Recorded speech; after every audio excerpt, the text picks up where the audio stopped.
Hello friends, నేను మీ హరిత advocate. GPA general power attorney ఇచ్చిన వ్యక్తి మరణిస్తే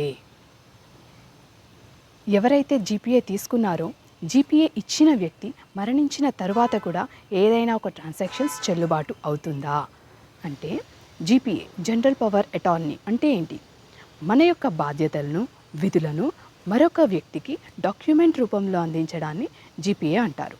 ఇది రిజిస్ట్రేషన్ ప్రకారమే జరగాలి. ఒకసారి రిజిస్ట్రేషన్ అయ్యాక ఏదైనా ఒక ఆస్తిని అమ్మమని చెప్పి ఇవ్వడం, కొన్ని రోజులకే జీపీఏ ఇచ్చిన వ్యక్తి మరణించడం జరుగుతుంది. అలాంటప్పుడు కూడా జీపీఏ ట్రాన్సాక్షన్స్ చెల్లుబాటు అవుతాయా అంటే, వ్యక్తి మరణించిన తరువాత జీపీఏ ట్రాన్సాక్షన్స్ అనేవి చెల్లుబాటు కావు. ఎందుకంటే జీపీఏ ఇచ్చిన వ్యక్తి ఎవరైతే హక్కుదారుడో, ఎవరైతే యజమానో ఆయన మరణించాడు కాబట్టి ఎటువంటి ట్రాన్సాక్షన్స్ చెల్లుబాటు కావు.